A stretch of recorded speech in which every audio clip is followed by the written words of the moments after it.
तो आज की क्लास फ्रीडम स्ट्रगल में बेहद इंपॉर्टेंट होने वाली है। इस क्लास में हम आज आपको तमाम चीजें बताएंगे। तो चलिए अब फटाफट लाइव आए और फिर हम क्लास को स्टार्ट कर देते हैं। लॉर्ड चेम्सफोर्ड के शासनकाल में क्या क्या हुआ, ये सब बताया जाएगा।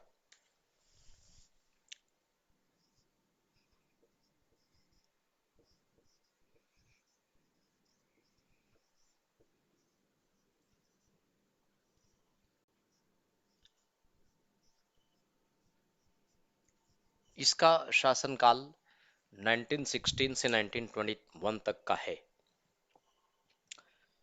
तो मॉन्टेग्यू चेम्सफोर्ड सुधार कानून इसके समय में आया था।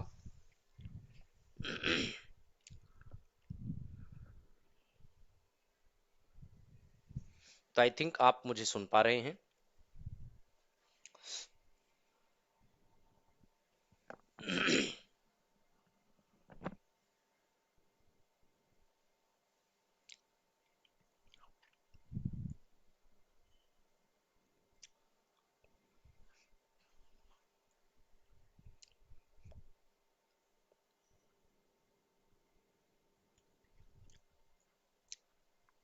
तो चलिए बच्चों, क्लास को स्टार्ट करेंगे।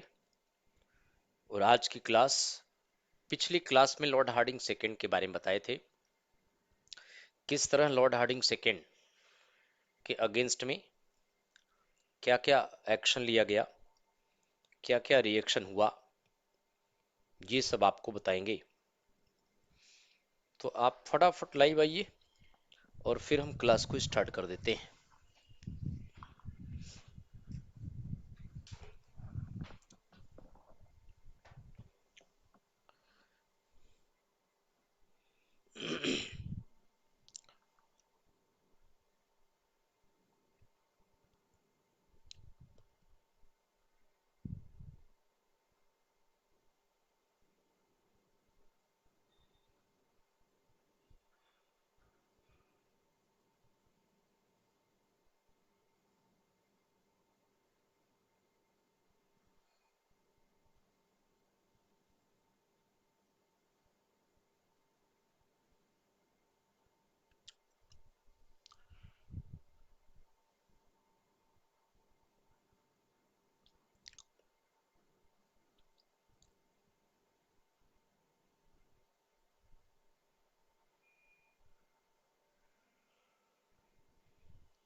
सिंधु कुशवाहा, गुड मॉर्निंग, कैसे हैं बच्चे? चलिए फटाफट लाइव आइए आप सभी लोग। फिर क्लास को स्टार्ट करते हैं। आज की क्लास में लॉर्ड चेम्सफोर्ड के बारे में आपको बताना है।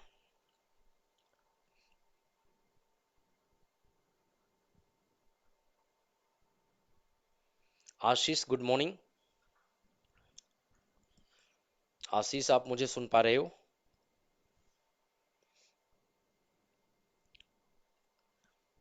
वीडियो चल रहा है बच्चे?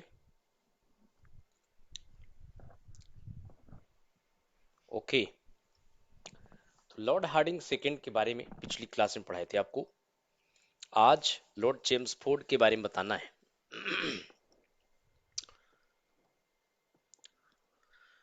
फटाफट आप लोग लाइव आइए और फिर हम क्लास को स्टार्ट करते हैं।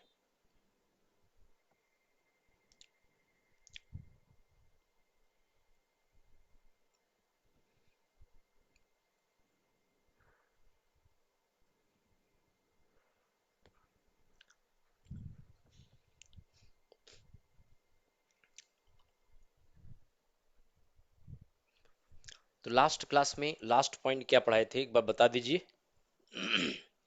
पिछली क्लास में अंतिम लास्ट पॉइंट क्या था? जिससे उसी पॉइंट से उठाएं फिर आगे की तरफ ले चले।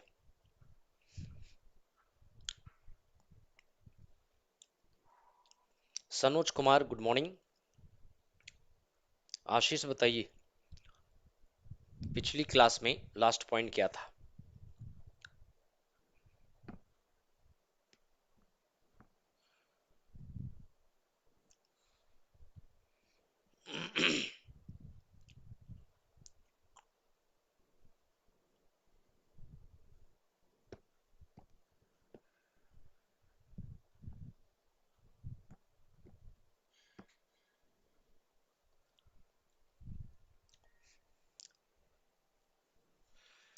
Lord Chelmsford. अच्छा लास्ट पॉइंट तो बताएं Ashish. Last point Lord Hardinge के बारे में क्या बताए थे? लखनऊ सेशन तक बता दिए थे। अंतिम पॉइंट क्या था पिछली क्लास में?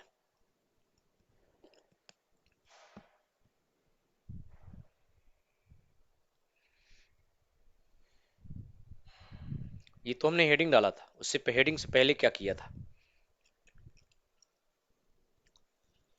लॉर्ड चेम्सफोर्ड तो हेडिंग डाला था, हेडिंग के पहले वाला पॉइंट क्या था?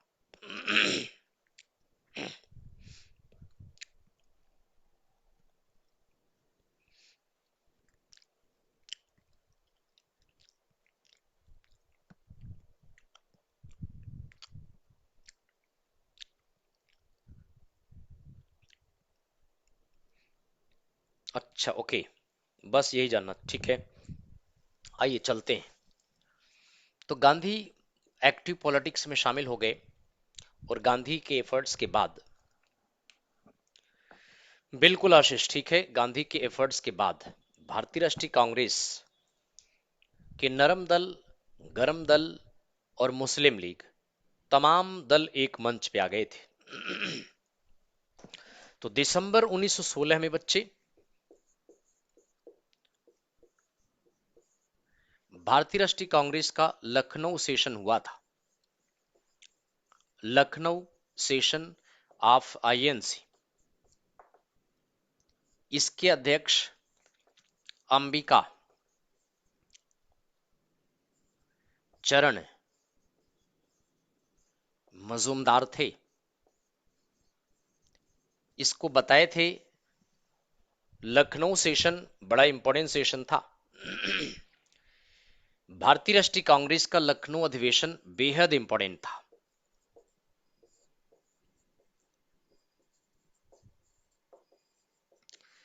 बच्चों इस अधिवेशन में सभी दल एक मंच पे आ गए थे। भारतीय राष्ट्रीय कांग्रेस के इस अधिवेशन में सारे दल एक मंच पे आ गए थे। अब देखिए इसमें मॉडरेट्स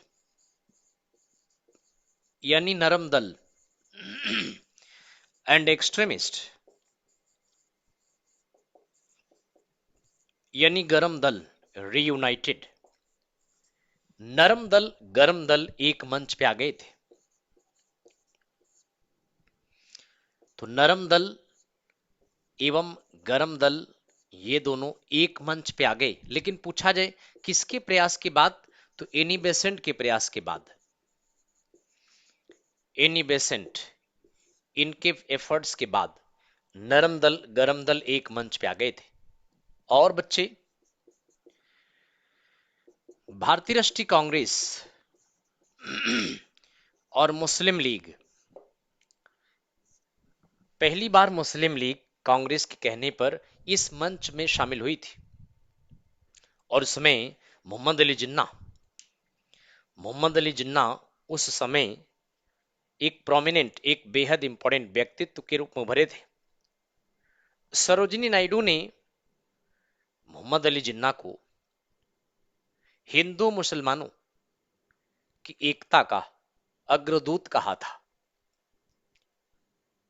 यानी कहा कि ये हिंदू मुस्लिम एकता के एक प्रमुख अग्रदूत के रूप में है।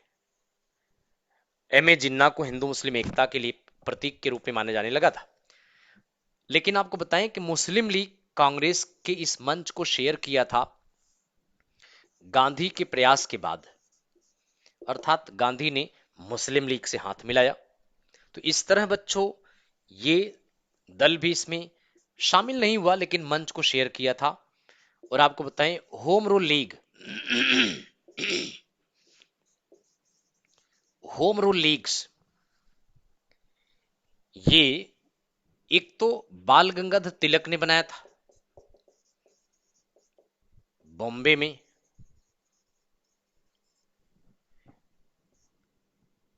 यह भी 1916 में। और दूसरा home rule league Annie Besant ने बनाया था, इन्होंने मद्रास में बनाया था 1916 में। तो ये दोनों होम रूल लीग ने भी कांग्रेस के इस अधिवेशन में भाग लिया था। चूंकि एनी बेसेंट इस समय कांग्रेस की तरफ ज्यादा झुकाव था, एनी बेसेंट के एफर्ट्स के बाद नरम दल गरम दल इकट्ठा हो गए। आपको बताया था कि फिरोज शाह मेहता, गोपाल कृष्ण गोखले का देहांत हो गया, जिसके बाद कांग्रेस को नरम दल गरम दल को एक मंच में ले आने में काफी प्रयास करना पड़ा था। गांधी के प्रयास पर मुस्लिम लीग इसमें शेयर किया था। दो दो होम रूल लीग बनी थी बच्चों होम रूल लीग दो थी। पहले बाल गंगाधर तिलक बनाए बॉम्बे में, बाद में एनी बेसेंट ने मद्रास में बनाया। बाल गंगाधर तिलक का होम रूल लीग काफी पुराना था, लेकिन होम रूल शब्द एनी बेसेंट इंडिया लाई थी। आप सभी जानते हैं एनी बेसेंट आयरिश लेडी थी। एनी बेसेंट इंडिया में 1882 में आई थी, बाद में थियोसॉफिकल सोसाइटी की सदस्य बन गई। उसके बाद नॉर्दर्न आयरलैंड में विद्रोह हुआ था, उस विद्रोह में होम रूल का बड़ा योगदान था। ये home rule Annie Besant Ireland से इंडिया लाई थी। तिलक इसको पहले बना बैठे, एनी बेसेंट ने बाद बनाया। दरअसल पहले तिलक स्वराज की मांग करते थे, स्वराज बड़ा घिस-पिट गया था। अब तिलक को कोई नया शब्द चाहिए था जो काफी प्रभावशाली हो, तो उनको होम रूल शब्द मिला। स्वराज का इंग्लिश में होम रूल है, इसलिए तिलक ने स्वराज के स्थान पर बच्चों होम रूल की मांग किया था। स्वराज का ही इंग्लिश में होम रूल शब्द होता है। तो सारे दल एक मंच पे आ गए थे। आपको बताएं कि फर्स्ट वर्ल्ड वार भी चल रहा था। फर्स्ट वर्ल्ड वार में कांग्रेस ने ब्रिटेन का सपोर्ट किया था, इसलिए कांग्रेस अपना सारा आंदोलन स्टॉप कर दिया था, क्योंकि ब्रिटिश गवर्नमेंट ने प्रॉमिस किया था कि फर्स्ट वर्ल्ड वार के बाद वह कांग्रेस को स्वायत्तता दे देगी। इस वजह से कांग्रेस ने ब्रिटिश गवर्नमेंट के अगेंस्ट में अपने सारे एक्शन रिएक्शन, सारे आंदोलन रोक दिया था। लेकिन ये होम रूल लीग आंदोलन फर्स्ट वर्ल्ड वार के समय में चल रहा था। अगर आपसे पूछा जाए कौन सा ऐसा मूवमेंट था जो फर्स्ट वर्ल्ड वार के समय में चल रहा था, तो बच्चों home rule league movement first world war के समय में चल रहा था। तो इस तरह से ये बेहद इंपॉर्टेंट है। अब आपको बताएं कि दिसंबर 1916 में लखनऊ सेशन में सारे दल एक मंच पे आ गए, और फिर दिसंबर 1916 में कांग्रेस और मुस्लिम लीग के मध्य में लखनऊ समझौता किया था। तो बच्चे लखनऊ समझौता, यह अगर आपसे पूछा जाए तो भारतीय राष्ट्रीय कांग्रेस और मुस्लिम लीग के बीच में हुआ था। यह समझौता क्या था कि आगे की जितनी भी लड़ाई हम लड़ेंगे इकट्ठा लड़ेंगे। 1906 में जब मुस्लिम लीग बना तो सांप्रदायिकता घर कर गई थी। 1920 में जब मुस्लिम लीग बना तो सांप्रदायिकता अपनी चरम सीमा पर थी। लेकिन यहां पर आप देखिए, मुस्लिम लीग कांग्रेस ने मिलकर समझौता किया कि आगे की लड़ाई हम इकट्ठा लड़ेंगे। वैसे आपको बताएं, मुस्लिम लीग के इस मंच पर आने के बाद, जिन्ना की तारीफ होने के बाद, आगे यही सांप्रदायिकता चलकर भारत में विभाजन का कारण बना था। जिस बात को इस अधिवेशन में एक्सेप्ट किया गया, एक साथ दोनों पार्टियां ब्रिटिश गवर्नमेंट के सामने अपने प्रस्ताव रखने लगी, वही आगे चल करके ब्रिटिश गवर्नमेंट ने इसका फायदा उठाया, हिंदू और मुसलमानों के आधार पर दो देश बनाने के मतभेद पैदा कर दिए थे। आपको बताएं कि लखनऊ समझौते के बाद 1919 में मॉन्टेग्यू चेम्सफोर्ड सुधार कानून आया था। उस मॉन्टेग्यू चेम्सफोर्ड सुधार कानून में यह कहा गया कि वायसरॉय की काउंसिल में 1/3 प्रतिनिधि मुसलमान होगा। कांग्रेस ने भी सपोर्ट किया था। यही आगे चलकर कांग्रेस का यह जो 1/3 मुस्लिम प्रतिनिधित्व का प्रस्ताव स्वीकार करना आगे चलकर भारत का विभाजन का प्रमुख कारण बना था। तो बच्चे इस तरह से लखनऊ सेशन बेहद इंपॉर्टेंट है और इस लखनऊ सेशन में ये बातें बहुत ही इंपॉर्टेंट है। ठीक है, तो बताइए समझ में आया?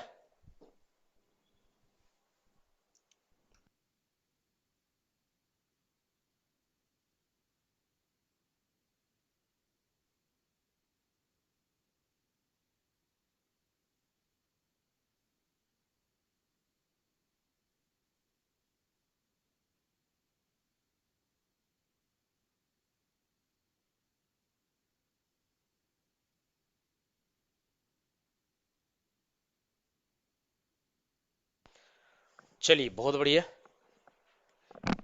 तो बेहद इंपॉर्टेंट पॉइंट्स हैं ये सारी बातें जो आपको बता रहे हैं। मुसलमानों को साथ लेना। दिनेश गौड़ राधे राधे बच्चे। ओके आशीष, ओके सनोज कुमार। चलिए फिर आगे की तरफ बढ़ते हैं। यहां से आपको आगे ले चलते हैं।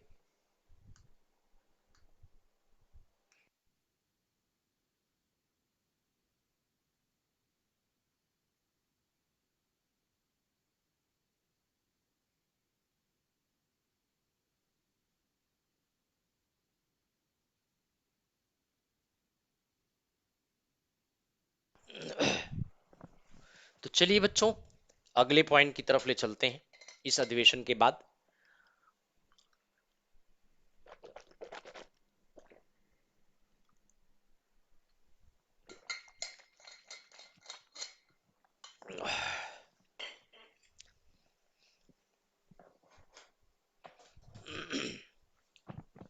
अब आप आगे देखें आगे क्या हुआ।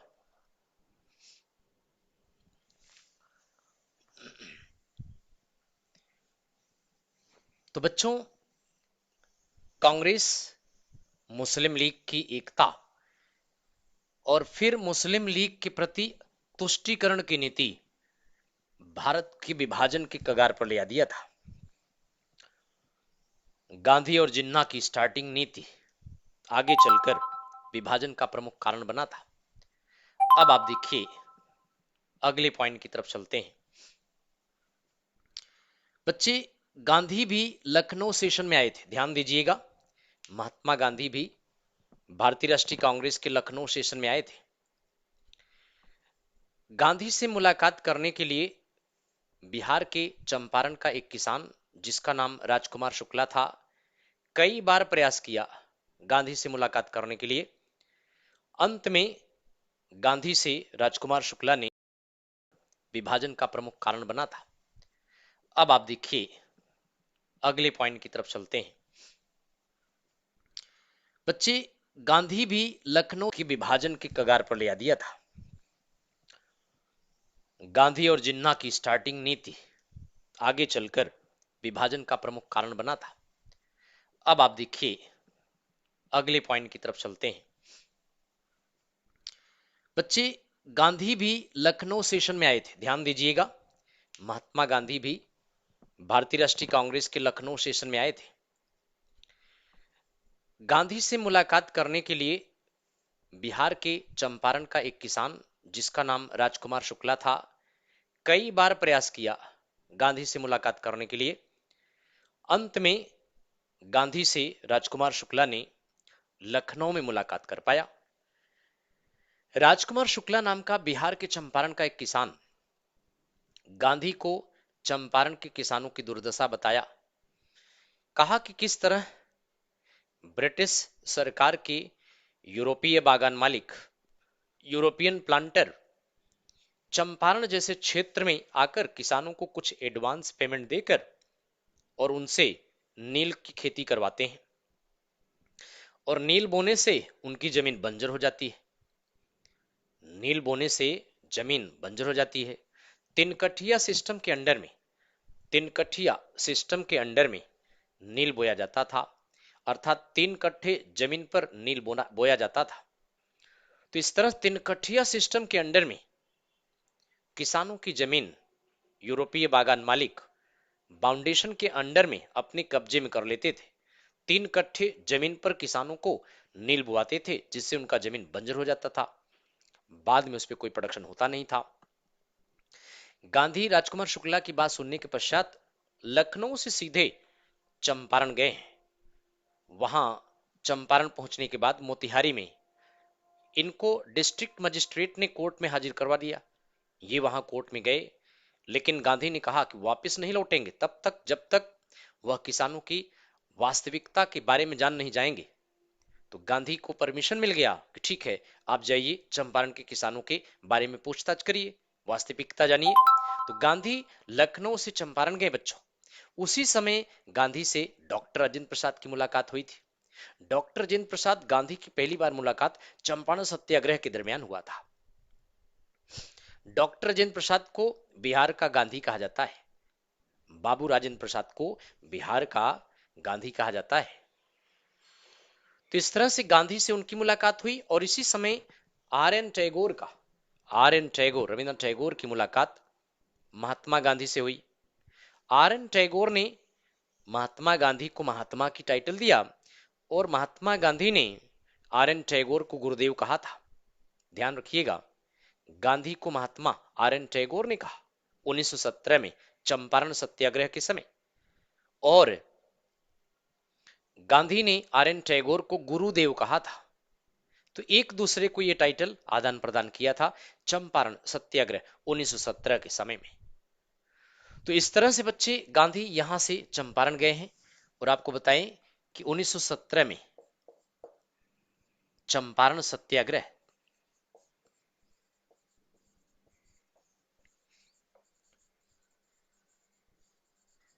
यह गांधी के जीवन का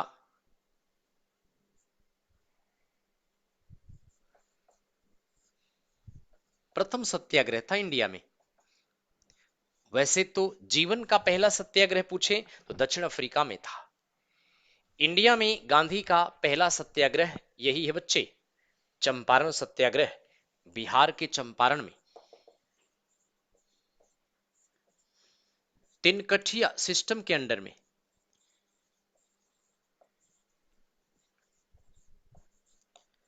तिनकठिया सिस्टम यानी 3/20 भाग जमीन पर नील की खेती करना पड़ता था। तो तिनकठिया सिस्टम में किसानों को 3 कट्ठे जमीन पर 20 में से 3 कट्ठे जमीन पर नील बोना पड़ता था, जिससे उनकी खेती बर्बाद हो जाती थी। गांधी ने इस सत्याग्रह के दरमियान किसानों से कहा कि आप अपने बाउंडेशन फार्म को फाड़ कर फेंक दें और वही फसल उगाएं जो आप चाहते हैं। गांधी की बात किसान माने, और फिर तिनकठिया के अंडर में अपने हिसाब से फसल उगाने लगे थे। तो बच्चे इस तरह से गांधी को इसमें सफलता मिली थी।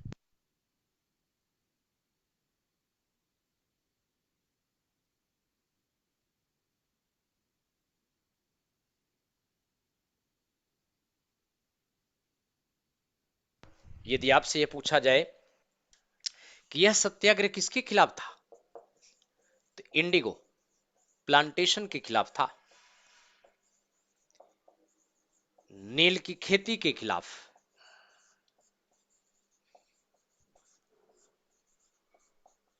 तो गांधी का इंडिया में पहला सत्याग्रह चंपारण सत्याग्रह नील की खेती के खिलाफ।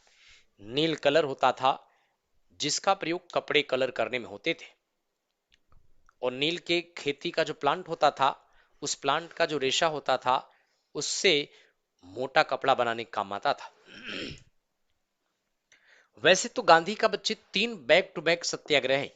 इस सफलता के बाद 1918 में गांधी ने खेड़ा सत्याग्रह किया था।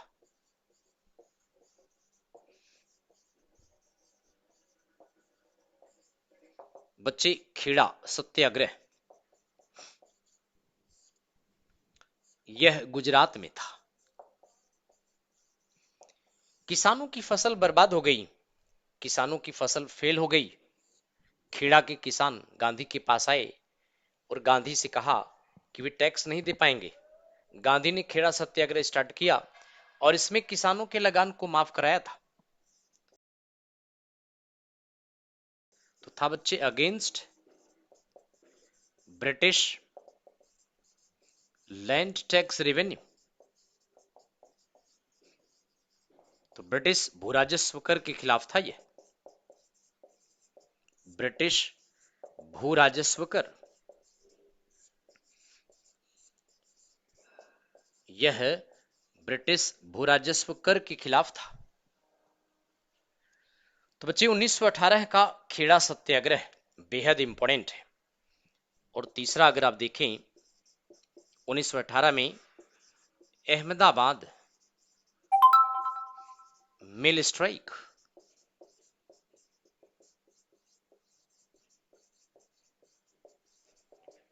अहमदाबाद मिल हड़ताल।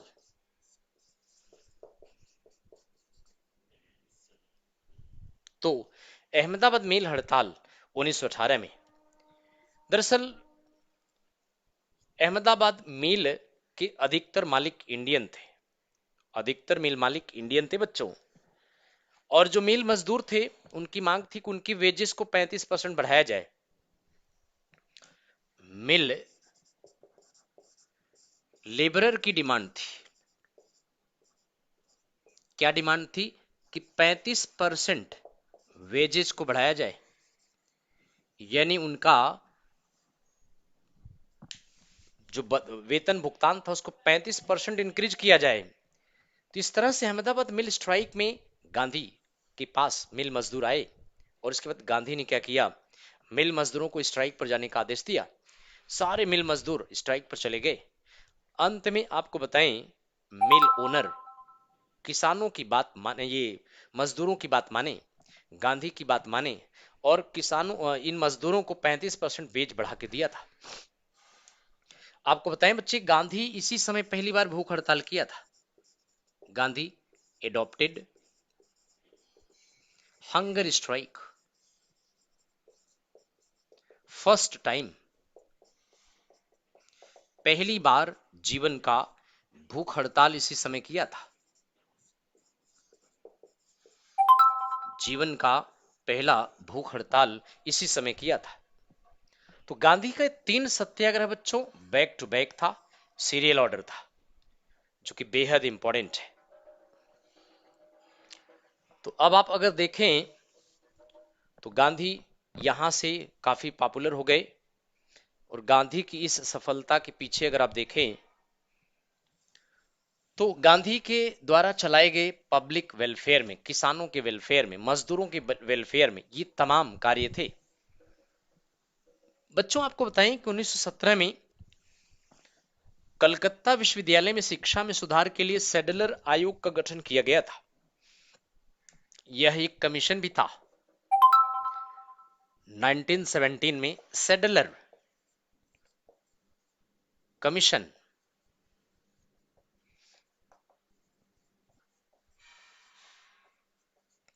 सेडलर आयोग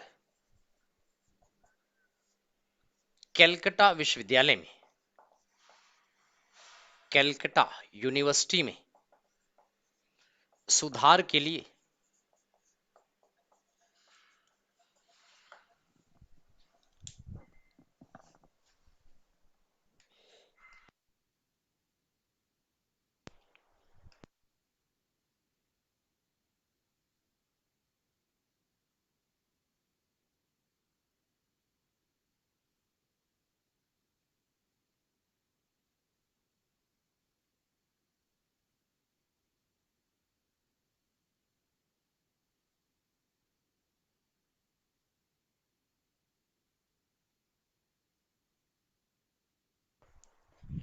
तो बच्चे कलकत्ता विश्वविद्यालय में सुधार के लिए इस कमीशन का गठन किया गया था। तो याद रखिएगा, ये पूछा गया है कई दफा।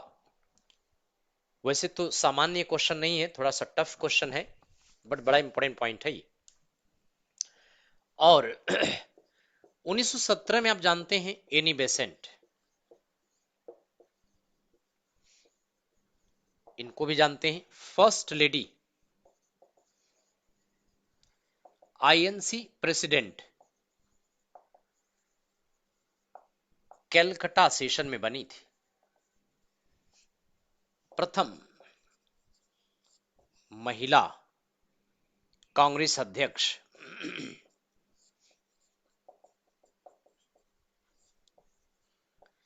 यह पहली महिला कांग्रेस अध्यक्ष थी। So this is very important point. तो एनी बेसेंट कांग्रेस की पहली महिला अध्यक्ष थी। बच्चों,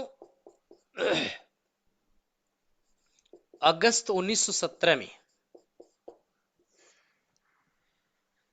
मॉन्टेग्यू डिक्लेरेशन आया था।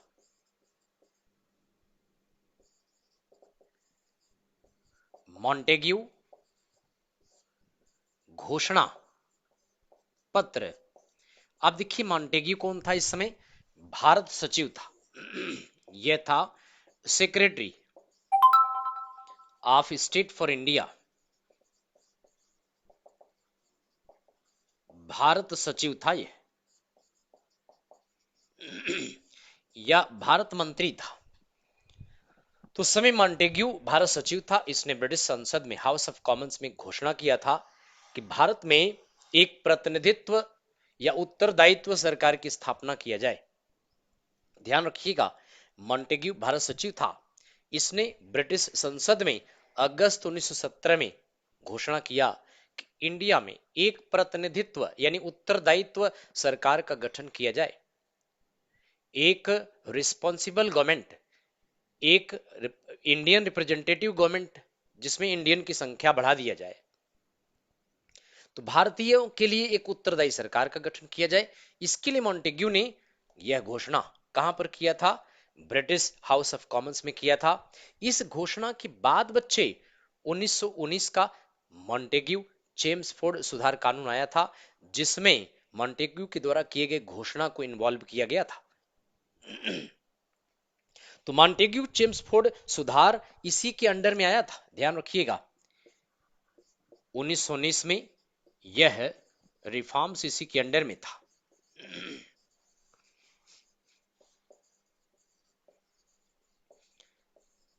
मॉन्टेग्यू चेम्सफोर्ड रिफॉर्म्स या भारत सरकार अधिनियम इसके अंडर में आया था। मॉन्टेग्यू चेम्सफोर्ड सुधार कानून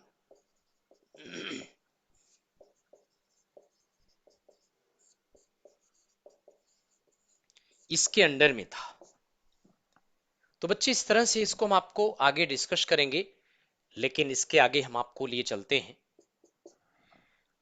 चलिए आपको बताते हैं कि सेकेंड वर्ल्ड वॉर लगभग फिनिशिंग की तरफ जा रहा था। जर्मनी, ऑस्ट्रिया हंगरी, तुर्की हार गए थे। ये वही समय था 1916 में जब तुर्की के सुल्तान मुस्तफा कमाल पाशा को तुर्की की सत्ता से हटा दिया गया था। तुर्की का सुल्तान मुस्तफा कमाल पाशा भारतीय मुसलमानों का खलीफा था। खलीफा तो आप जानते हैं, इस्लाम धर्म का धर्मगुरु था। तुर्की से फर्स्ट वर्ल्ड वॉर में ब्रिटेन के खिलाफ जर्मनी और ऑस्ट्रिया हंगरी का साथ दिया, इसलिए तुर्की के सुल्तान मुस्तफा कमाल पाशा को तुर्की की सत्ता से हटा दिया गया, जिससे मुसलमान बड़े रुष्ट हो गए। मुस्लिम लीग बहुत रुष्ट हो गई। कांग्रेस बड़ी नाराज हो गई। आगे चलकर कांग्रेस और मुस्लिम लीग यानी मुस्लिम लीग ने खिलाफत आंदोलन चला दिया था, जिसका सपोर्ट कांग्रेस ने किया था।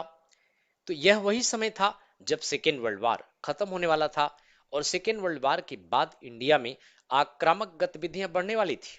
इसलिए 1918 में एक सेडिशन एक्ट लाया गया था। एक सेडिशन एक्ट का मतलब आक्रामक गतिविधियों को रोकने के लिए, मिलिटेंट गतिविधियों को रोकने के लिए एक एक्ट बनाया गया था, जिसका इंचार्ज रॉलेट, जस्टिस रॉलेट को बनाया गया था। सेडिशन एक्ट के अंडर में जस्टिस रॉलेट ने एक टफ कानून बनाकर पेश किया। कब? 1918 में। तो रॉलेट एक्ट 1918 में बना था, जिसको यहां इंडिया में ब्रिटिश सभा में पेश किया गया था। तो बच्चे, फरवरी 1919 में रॉलेट एक्ट पास किया गया था। ध्यान दीजिएगा, 1918 में रॉलेट एक्ट बना। इसको प्रिपेयर किया था, यानी तैयार किया गया था, जस्टिस रॉलेट ने किया था। जस्टिस रॉलेट ने इसको तैयार किया था और इसको सदन में पेश किया गया फरवरी 1919 में पारित किया गया था, passed in the house, India में। सेंट्रल हाउस भी कह सकते हैं, केंद्रीय सभागार भी कह सकते हैं। In the central house, Delhi में केंद्रीय सभागार में इसको पारित किया गया था। बच्चों, केंद्रीय सभागार में पारित किया गया था। और इसके द्वारा आपको बताएं कि रॉलेट एक्ट के द्वारा, आप सभी लोग जानते हैं इसको रॉलेट एक्ट के नाम से जाना गया है, इसे रॉलेट कानून के नाम से जाना गया है। यह रॉलेट कानून काला कानून कहलाता है। इस एक्ट के द्वारा ना तो ग्रुप में लोग जा सकते थे, ना ही कोई मीटिंग बुला सकते थे। अर्थात इसके अंडर में जहां पर यह एक्ट लागू किया जाएगा वहां मार्शल लॉ लगा दिया जाएगा। ना तो लोगों को ग्रुप में जाने की परमिशन होगा और ना ही मीटिंग बुलाने की परमिशन होगा। यदि किसी ने इस कानून का उल्लंघन किया, उसको पकड़कर जेल में डाल दिया जाएगा, 2 साल तक जमानत नहीं होगी। इसके खिलाफ कोई वकील दलील नहीं दे पाएगा। कहा गया है नो वकील, नो दलील, नो अपील। कोई अपील नहीं, कोई वकील नहीं, कोई दलील नहीं। इस कानून के खिलाफ कोई अपील नहीं, कोई वकील नहीं, कोई दलील नहीं। तो नो अपील, नो वकील, नो दलील। तो बच्चों, इस तरह से इस कानून के बनने के बाद इंडिया में इसको पंजाब में लागू किया गया था। फरवरी 1919 में पारित किया गया। 21 मार्च 21 मार्च 1919 को रॉलेट एक्ट इम्पोज्ड इन पंजाब, रॉलेट कानून को पंजाब में लगाया गया।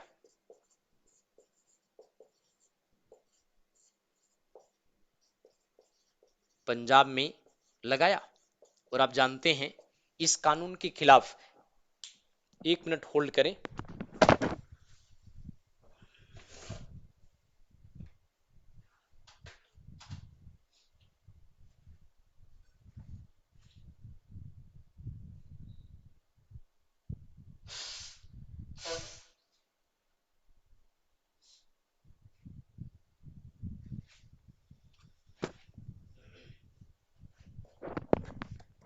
तो बच्चे, पंजाब में इस डेट को इसको लागू किया गया और इस कानून के खिलाफ गांधी ने ऑल ओवर इंडिया स्ट्राइक भी डिक्लेयर किया था। 6 अप्रैल 1919 को गांधी ने पूरे भारत में इस कानून के खिलाफ हड़ताल डिक्लेयर कर दिया था, ऑल इंडिया स्ट्राइक की घोषणा किया था। गांधी पंजाब जा रहे थे, इनको पटियाला के पास ही अरेस्ट कर लिया गया था। और आपको बताएं कि महात्मा गांधी अरेस्ट हो गए, लेकिन 13 अप्रैल 1919 को जलियांवाला बाग हत्याकांड घटित हुआ था। अब आप देखिए, एक तरफ मॉन्टेग्यू चेम्सफोर्ड रिफॉर्म्स, जो मॉन्टेग्यू के अगस्त 1917 के घोषणा के अंदर बनाया गया था। मॉन्टेग्यू चेम्सफोर्ड सुधार के अंडर में भारतीयों को प्रतिनिधित्व दिया गया, क्योंकि इंडियन कह रहे थे कि नो टैक्सेशन विदाउट रिप्रेजेंटेशन, बिना प्रतिनिधित्व के कोई टैक्स नहीं। तो मॉन्टेग्यू चेम्सफोर्ड सुधार कानून के अंडर में भारतीयों को जहां एक तरफ प्रतिनिधित्व दिया गया, दूसरी तरफ रॉलेट एक्ट ले करके डंडे मारा गया। इसको कहते हैं carrot and stick policy. Carrot माने गाजर और स्टिक माने डंडा। यहां पर इसका कहा जाता है कि एक तरफ गुड़ खिलाया, इंडियन को वाइसरॉय की काउंसिल में प्रतिनिधित्व दिया। पहली बार 2 इंडियन वाइसरॉय की काउंसिल में अपॉइंट किए गए थे, एसपी सिन्हा और शंकरन नायर। तो एक तरफ तो गुड़ खिलाया दूसरी तरफ रॉलेट एक्ट लगाकर डंडे मारा। तो इस कानून के द्वारा लोगों को जबरदस्त धुलाई किया था बच्चे। और आपको बताएं कि यह कानून पंजाब में लगाया। इस कानून के लागू होने के बाद पंजाब के दो प्रसिद्ध नेता डॉक्टर सत्यपाल मलिक और सैफुद्दीन किचलू ने इस कानून का जमकर प्रोटेस्ट किया, जिसकी वजह से इन दोनों नेताओं को गिरफ्तार कर लिया गया। डॉक्टर सत्यपाल मलिक, सैफुद्दीन किचलू को अरेस्ट कर लिया गया था और फिर इनको हिमाचल प्रदेश के जेल में बंद कर दिया गया था।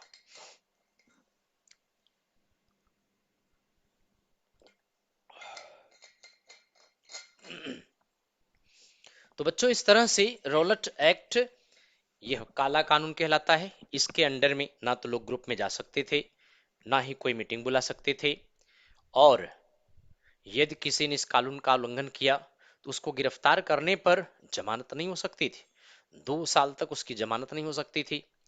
और नो अपील, नो वकील, नो दलील, ये 3 बातें बेहद इंपॉर्टेंट है। तो यह पंजाब में लागू किया गया क्योंकि पंजाब उस समय सबसे ज्यादा डिस्टर्ब स्टेट था। इंडिया में सबसे ज्यादा डिस्टर्ब पंजाब स्टेट था।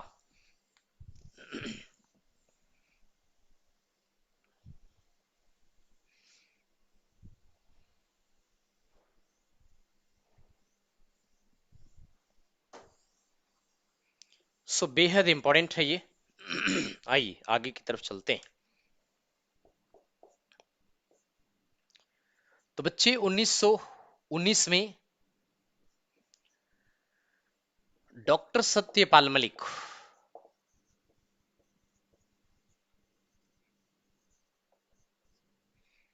और सैफुद्दीन किचलू,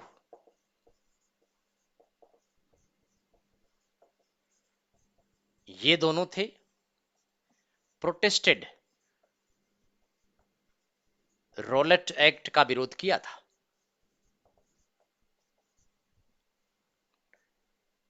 और इन दोनों को अरेस्ट कर लिया।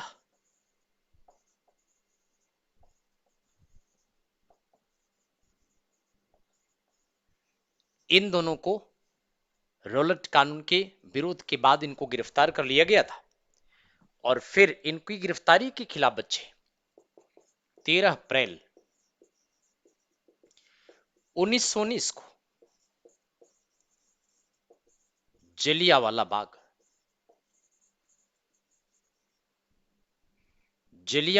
बाग इंसिडेंट,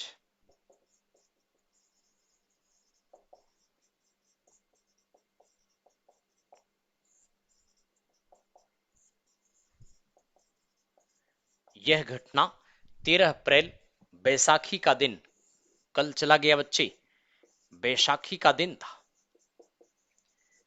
बड़ी तादाद में लगभग 5,000 के करीब इस बाग में लोग इकट्ठा हुए थे।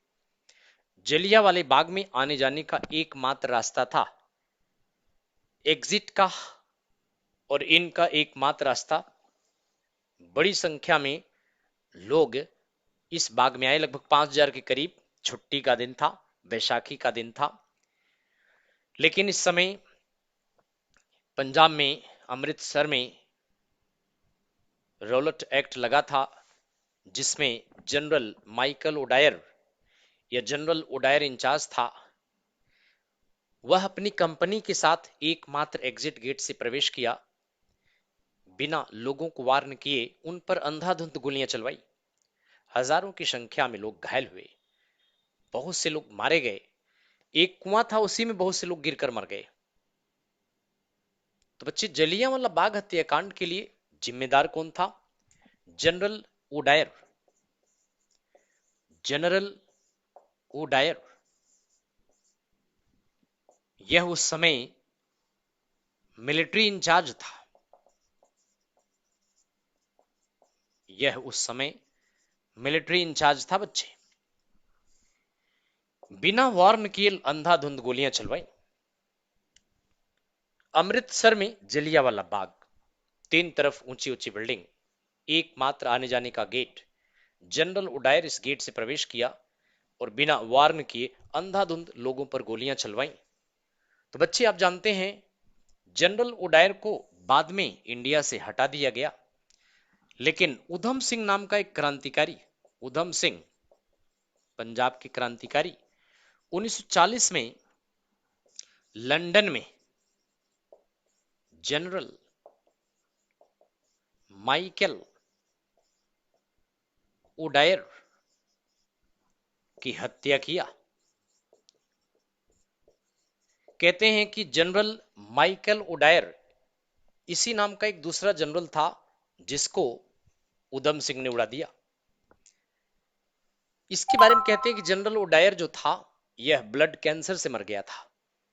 इस नाम का एक दूसरा जनरल जो लंदन में कोर्ट से निकल रहा था, उधम सिंह ने इसकी हत्या कर दिया। वो कहते हैं कि इसको मारा, लेकिन अंग्रेज हैं कहते नहीं वो तो पहले ही मर चुका था, उस नाम के दूसरे जनरल को मार दिया। तो जिसको भी मारा कहते हैं उधम सिंह ने 1940 में लंदन में जनरल डायर की हत्या करके इस घटना का बदला लिया। लेकिन बच्चों आपको बताएं कि जलियांवाले बाग हत्याकांड की तुलना जनवरी 1905 में ब्लडी संडे रशिया में हुआ था। खूनी रविवार की घटना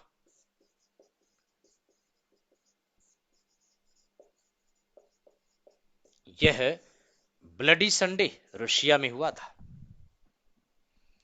तो जनवरी 1905 में ब्लडी संडे रूस में हुआ था।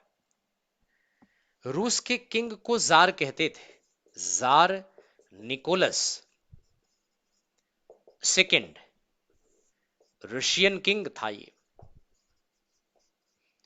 दरअसल Russian king tsar Nicholas second के विंटर पैलेस पेट्रोग्राद में किसान अपने बेबी बच्चों के साथ अपने मांग पत्र देने के लिए जार के पास आए थे।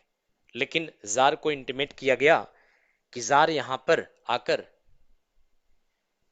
जार के खिलाफ यहां आकर ये लोग प्रदर्शन करने वाले हैं। जार को ऐसा बताया गया कि ये लोग जार के खिलाफ यहां प्रदर्शन करने आए। जार ने खूनी रविवार की घटना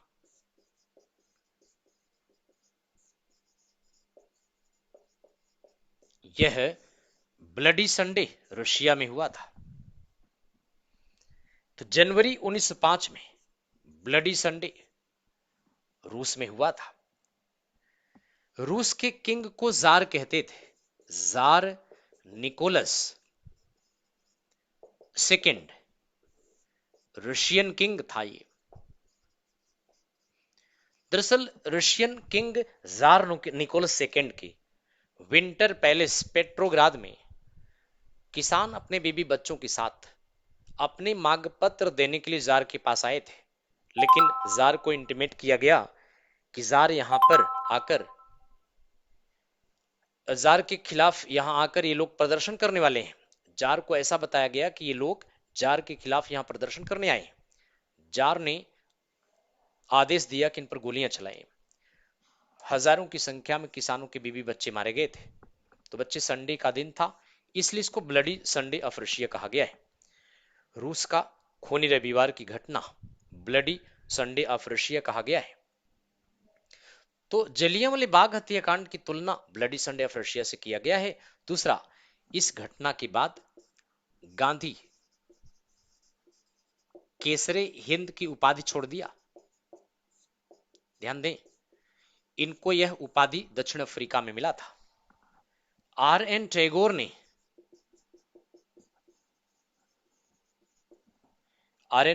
ने बच्चों, इन्होंने नाइटहुड का खिताब छोड़ दिया था। तो इन्होंने नाइटहुड का, या इसको सर की टाइटल भी कहते हैं, इन्होंने छोड़ दिया था। जलियांवाले बाग हत्याकांड की जांच के लिए नवंबर 1919 में हंटर कमीशन बना था। तो जलियांवाला बाग हत्याकांड की जांच के लिए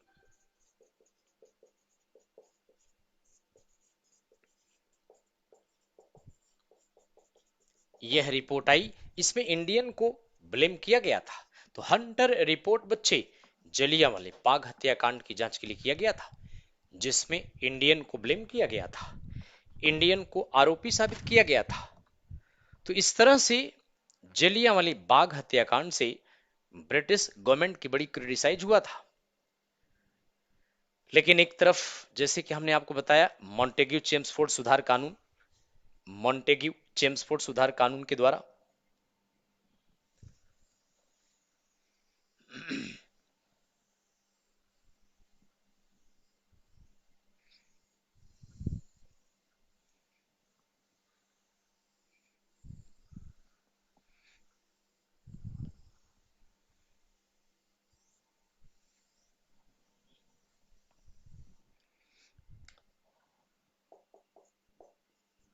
1919 में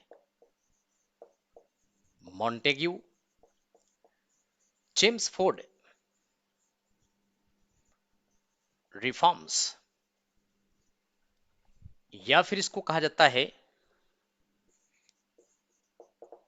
गवर्नमेंट ऑफ इंडिया एक्ट,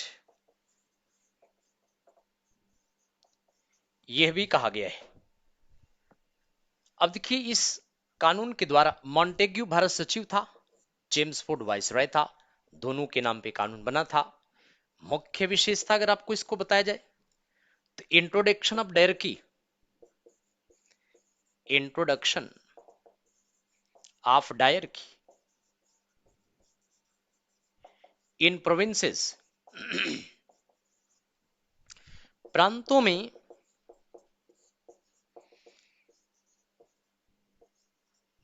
दोहरी शासन या द्वैध शासन प्रणाली,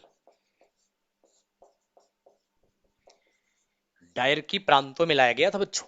डायरकी आप जानते हैं, जैसे कुछ सब्जेक्ट जो है ट्रांसफरेबल थे, कुछ रिजर्व थे। तो रिजर्व सब्जेक्ट पर केंद्र के वाइसरॉय के अंडर में कानून व्यवस्था था, और ट्रांसफर्ड सब्जेक्ट जो था वह स्टेट गवर्नमेंट के अंडर में था। अर्थात प्रांत के कुछ सब्जेक्ट रिजर्व थे, आरक्षित विषय थे। उस आरक्षित विषय पर वाइसरॉय उसकी काउंसिल काम करती थी, और जो स्टेट का ट्रांसफर्ड सब्जेक्ट था, स्थानांतरित विषय था, उस पर स्टेट गवर्नमेंट और उसकी काउंसिल काम करती थी। लेकिन आपको बताएं कि डायरेक्टरी के अंडर में स्टेट के जो ट्रांसफर्ड सब्जेक्ट थे उस पर भी वाइसरॉय का हक था। किसी भी बिल को गवर्नर द्वारा पारित कर दिया गया है तो वाइसरॉय उसको कैंसिल कर सकता था। कहने का मतलब डायरेक्टरी के अंडर में प्रांत का सारा प्रशासनिक व्यवस्था केंद्र के अंडर में था।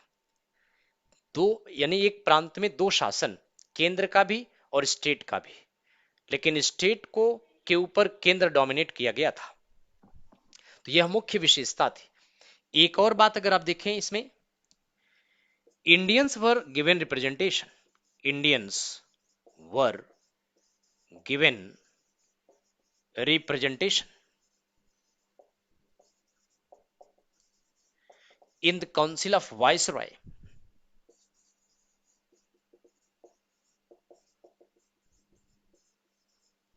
वाइसरॉय की परिषद में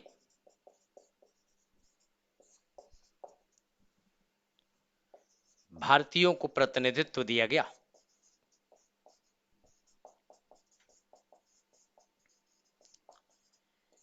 इंडियन को प्रतिनिधित्व दिया गया था। बच्चों एक और पॉइंट, बाई कैमरल सिस्टम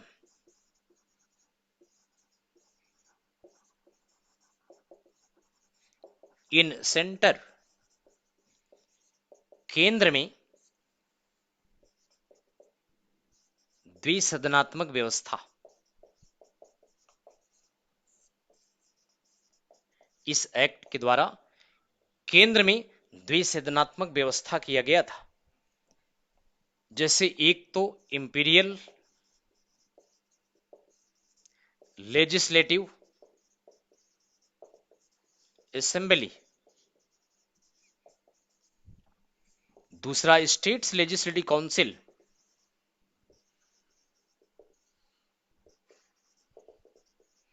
बच्चों ध्यान रखिएगा, ये पहली बार केंद्र में दो सदन आ गए, इसको कहते हैं बाई कैमरल। पहले ही कही था इंपीरियल लेजिस्लेटिव असेंबली, अब स्टेट्स लेजिस्लेटिव काउंसिल, यानी स्टेट से भी चुनकर स्टेट काउंसिल में प्रतिनिधि आने लगे थे। अब आपको बताएं कि इंपीरियल में वाइसरॉय और ब्रिटिश गवर्नमेंट के द्वारा नामांकित किए जाते थे, मेजॉरिटी अंग्रेजों की थी, लेकिन स्टेट काउंसिल में इंडियन की मेजॉरिटी थी, बट स्टेट काउंसिल को इतनी पावर नहीं थी। अब इसी स्टेट काउंसिल में 1/3 मुसलमानों का सपोर्ट कांग्रेस ने कर दिया।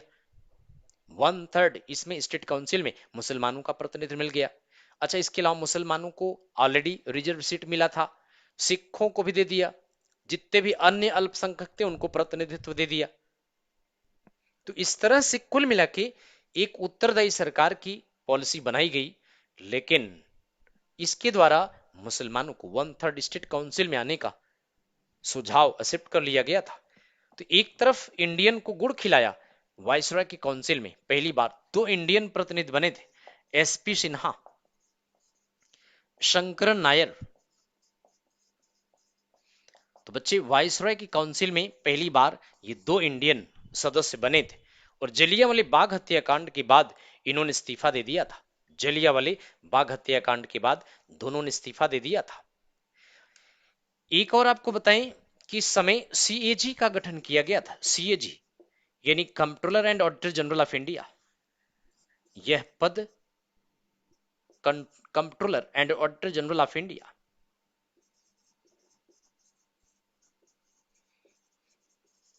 And auditor general of India, तो यह पोस्ट क्रिएट किया गया था, महालेखा परीक्षक। हालांकि इसको इस समय बनाया गया 1919 में, इसको 1935 में हटा दिया, खत्म कर दिया था इसको 1935 के गवर्नमेंट ऑफ इंडिया एक्ट के द्वारा।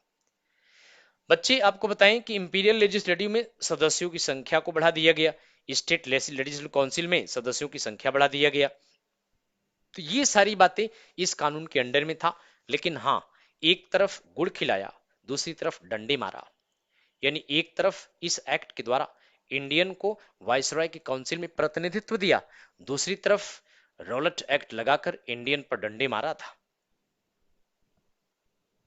तो आई थिंक आपको ये बातें समझ में आ रही हैं।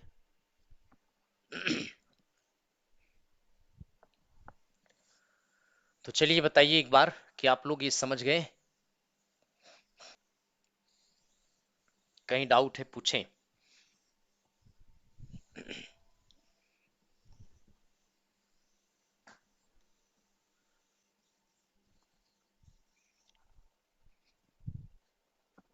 बोलिए बच्चों, एनी डाउट?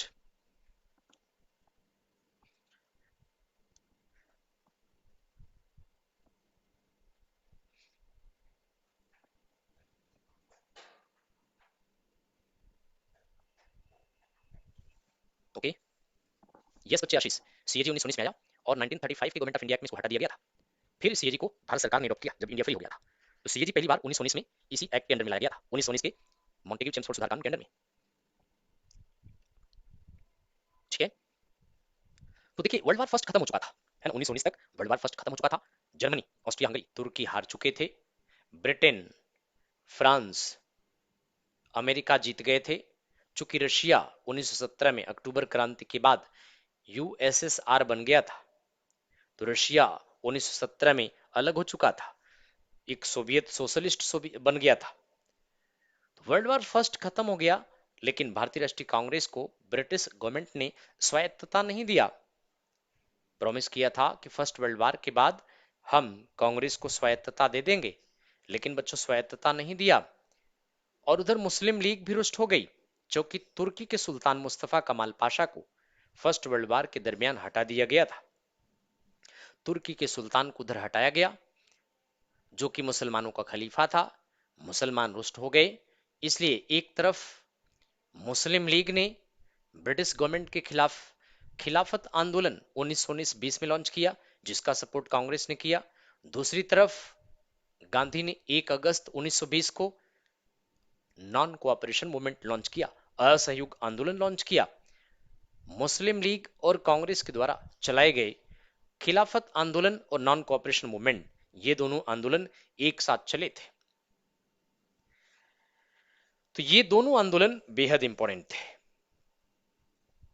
ठीक है, तो यहां से हम आपको नेक्स्ट क्लास में पढ़ाएंगे, आज इतना ही रहेगा।